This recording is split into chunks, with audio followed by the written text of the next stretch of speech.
Hi welcome back to our YouTube channel. ಇವತ್ತಿನ ವಿಡಿಯೋದಲ್ಲಿ ಬೇಳೆ ಹೋಳಿಗೆ ಮಾಡ್ತಿದ್ದೀನಿ. ಹೇಗೆ ಮಾಡೋದಂತ ಈ ವಿಡಿಯೋದಲ್ಲಿ ನಿಮ್ಮ ಜೊತೆ ಹಂಚ್ಕೊಳ್ತಿದ್ದೀನಿ. ನಿಮ್ಗೆ ಇಷ್ಟ ಆದರೆ ಲೈಕ್ ಮಾಡಿ, ಶೇರ್ ಮಾಡಿ, ಕಮೆಂಟ್ ಮಾಡಿ, ಹಾಗೆ ಸಬ್ಸ್ಕ್ರೈಬ್ ಮಾಡೋದನ್ನು ಮರಿಬೇಡಿ.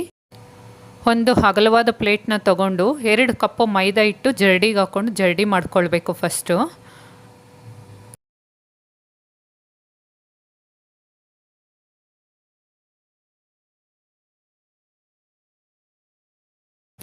ಜರಡಿ ಹಿಡ್ದಿರ್ತಕ್ಕಂಥ ಮೈದಾ ಹಿಟ್ಟಿಗೆ ಸ್ವಲ್ಪ ಅರಿಶಿಣ ಪುಡಿ ಹಾಗೆ 1 ಚಿಟಿಕೆ ಉಪ್ಪನ್ನು ಸೇರಿಸ್ಕೊಂಡು ನೀಟಾಗಿ ಮಿಕ್ಸ್ ಮಾಡ್ಕೊಳ್ಬೇಕು.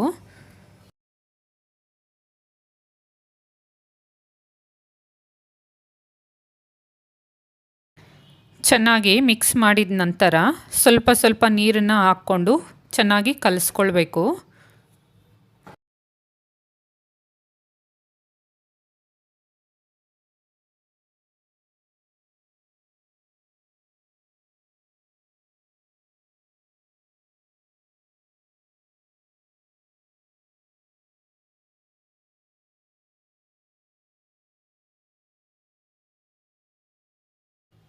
ಹೀಗೆ ಸ್ವಲ್ಪ ನೀರನ್ನು ಸೇರಿಸ್ಕೊಳ್ತಾ ನಾವು ಹಿಟ್ಟನ್ನು ಚೆನ್ನಾಗಿ ಮಿಕ್ಸ್ ಮಾಡಿಕೊಂಡು ಗಟ್ಟಿಯಾಗಿ ಕಲಿಸ್ಕೊಳ್ಬೇಕು.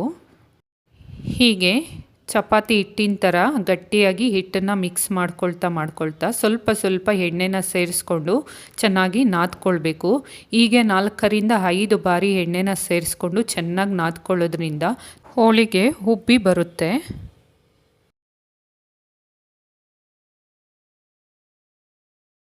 ಹೀಗೆ ಸಾಫ್ಟಾಗಿ ಉಂಡೆ ಬರೋ ತನಕ ಚೆನ್ನಾಗಿ ನಾದ್ಕೊಂಡು ಉಂಡೆ ಮಾಡಿಕೊಂಡು ಆ ಉಂಡೆನ ಒಂದು ಬೌಲ್ಗೆ ಹಾಕಿ ಬೌಲಲ್ಲಿ ಒಂದು ಸ್ವಲ್ಪ ಮೇಲೆ ಎಣ್ಣೆನ ಹಾಕ್ಕೊಂಡು ಒಂದು ಪ್ಲೇಟ್ನ ಕ್ಲೋಸ್ ಮಾಡಿ 1-2 ಅವರ್ಸು ಪಕ್ಕಕ್ಕೆ ಇಟ್ಕೊಳ್ಬೇಕು. ಒಂದು ಪಾತ್ರೆಗೆ ಒಂದು ದೊಡ್ಡ ಬೌಲ್ ತುಂಬ ತೊಗರಿಬೇಳೆನ ತೊಗೊಂಡು ಚೆನ್ನಾಗಿ ವಾಶ್ ಮಾಡಿ ಮತ್ತು ನೀರನ್ನು ಸೇರಿಸ್ಕೊಂಡು ಬೇಯೋದಕ್ಕೆ ಇಟ್ಕೊಳ್ತಿದ್ದೀನಿ.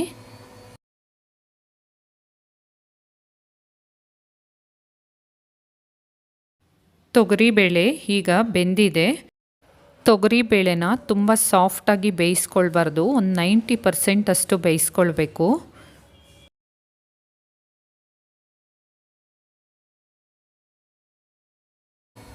ತೊಗರಿಬೇಳೆ ಬೆಂದಿರತಕ್ಕಂಥ ಪಾತ್ರೆ ಮೇಲೆ ಒಂದು ಪ್ಲೇಟ್ನ ಕ್ಲೋಸ್ ಮಾಡಿಕೊಂಡು ಹೀಗೆ ನೀರನ್ನು ಚೆನ್ನಾಗಿ ನೀಟಾಗಿ ಶೋಧಿಸ್ಕೊಳ್ಬೇಕು.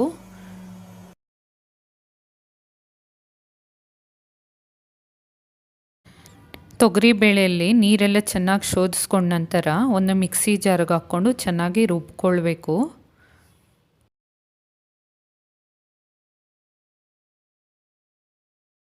ಗ್ರೈಂಡ್ ಮಾಡಿ ಇಟ್ಕೊಂಡಿರ್ತಕ್ಕಂಥ ತೊಗರಿಬೇಳೆಗೆ ನಾನು ತೊಗರಿಬೇಳೆ ತೊಗೊಂಡಿರ್ತಕ್ಕಂಥ ಕಪ್ಪಲ್ಲಿ 1.5 ಕಪ್ಪು ಬೆಲ್ಲನ ಹಾಕ್ಕೊಂಡಿದ್ದೀನಿ. ಹಾಗೆ ಸ್ವಲ್ಪ ಒಂದು ಅರ್ಧ ಟೇಬಲ್ ಸ್ಪೂನ್ ಏಲಕ್ಕಿ ಪುಡಿನ ಸೇರಿಸ್ಕೊಂಡು ಚೆನ್ನಾಗಿ ಕೈಯಲ್ಲಿ ಮಿಕ್ಸ್ ಮಾಡ್ಕೊಳ್ತಿದ್ದೀನಿ. ಕೈಯಲ್ಲಿ ಮಿಕ್ಸ್ ಮಾಡ್ಕೊಂಡ ನಂತರ ಸ್ವಲ್ಪ ಬೆಲ್ಲ ಉಳಿದಿರುತ್ತೆ ಉಂಡೆ, ಹಾಗೆಯೇ ಮಿಕ್ಸಿಗೆ ಗ್ರೈಂಡ್ಗೆ ಹಾಕ್ಬೇಕಾದ್ರೆ ಕೆಲವೊಂದು ತೊಗರಿಬೇಳೆ ಗ್ರೈಂಡ್ ಆಗಿರೋದಿಲ್ಲ. ಅದಕ್ಕೋಸ್ಕರ ನಾವು ಈ ಥರ ಕಲ್ಲನ್ನು ತಗೊಂಡು ಚೆನ್ನಾಗಿ ಸ್ಮ್ಯಾಶ್ ಮಾಡ್ಕೊಳ್ಬೇಕು.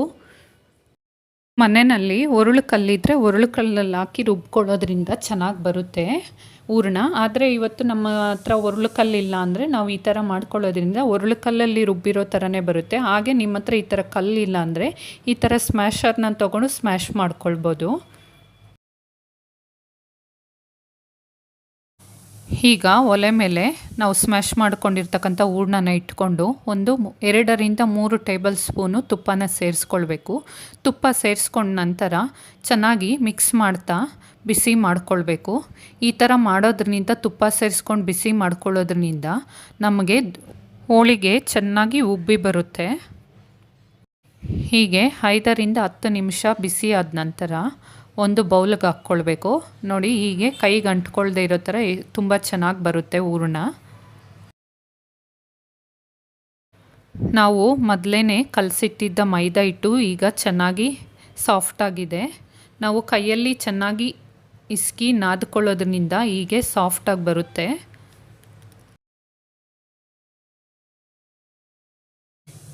ಈಗ ಚಪಾತಿ ಮಣೆ ತಗೊಂಡು ಚಪಾತಿ ಮಣೆ ಮೇಲೆ ನಾವು ಯಾವುದಾದ್ರೂ ಒಂದು ಕವರ್ನ ಹಾಕ್ಕೊಳ್ಬೋದು ಅಥವಾ ಬಾಳೆ ಎಲೆ ಮತ್ತು ಹೋಳಿಗೆ ಶೀಟನ್ನು ಯೂಸ್ ಮಾಡ್ಬೋದು. ಹೋಳಿಗೆ ಶೀಟು, ಬಾಳೆ ಎಲೆ ಅಥವಾ ಪೇಪರ್ ಯಾವುದಾದ್ರೂ ತೊಗೊಳ್ಬೋದು. ಅದ್ರ ಮೇಲೆ ಒಂದು ಸ್ವಲ್ಪ ಎಣ್ಣೆನ ಹಾಕ್ಕೊಂಡು ಹೀಗೆ ಮೈದಾ ಒಂದು ಉಂಡೆನ ತೊಗೊಂಡು ಚೆನ್ನಾಗಿ ರೊಟ್ಟಿ ಥರ ನೀಟಾಗಿ ತಟ್ಕೊಳ್ಬೇಕು. ತಟ್ಕೊಂಡ ನಂತರ ಹೂರಣನ ಮೈದಾ ಹಿಟ್ಟಿನ ಮೇಲೆ ಇಟ್ಕೊಂಡ ನಂತರ ಹೀಗೆ ಹೂರಣ ಹೊರಗಡೆ ಕಾಣದೇ ಇರೋ ಥರ ಮೈದಾ ಹಿಟ್ಟನ್ನು ನೀಟಾಗಿ ಕ್ಲೋಸ್ ಮಾಡ್ಕೊಳ್ಬೇಕು.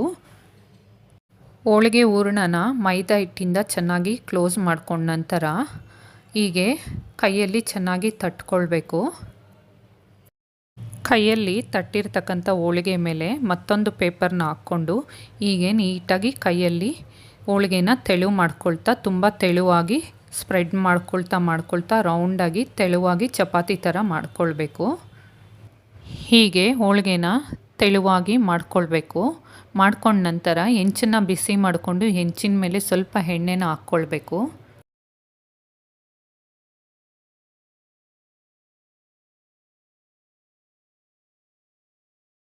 ಎಣ್ಣೆ ಬಿಸಿಯಾದ ನಂತರ ಹೀಗೆ ಕೈಗೆ ಹೋಳಿಗೆನ ತಗೊಂಡು ಹೆಂಚಿನ ಮೇಲೆ ಹಾಕ್ಕೊಳ್ಬೇಕು.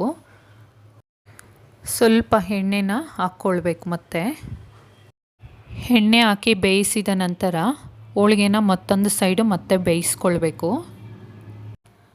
ಮೈದಾ ಹಿಟ್ಟನ್ನು ಚೆನ್ನಾಗಿ ನಾದ್ಕೊಂಡು ಎಣ್ಣೆ ಜೊತೆ ಚೆನ್ನಾಗಿ ಮಿಕ್ಸ್ ಮಾಡ್ತಾ ಚೆನ್ನಾಗಿ ಸಾಫ್ಟಾಗಿ ಕಲಿಸ್ಕೊಂಡು ಹಾಗೆಯೇ ಹೂರಣನ ತುಪ್ಪದಲ್ಲಿ ಒಂದು 5ರಿಂದ 10 ನಿಮಿಷ ಬೇಯಿಸ್ಕೊಳ್ಳೋದ್ರಿಂದ ಹೀಗೆ ಉಬ್ಬಿ ಬರುತ್ತೆ ಹೋಳಿಗೆ.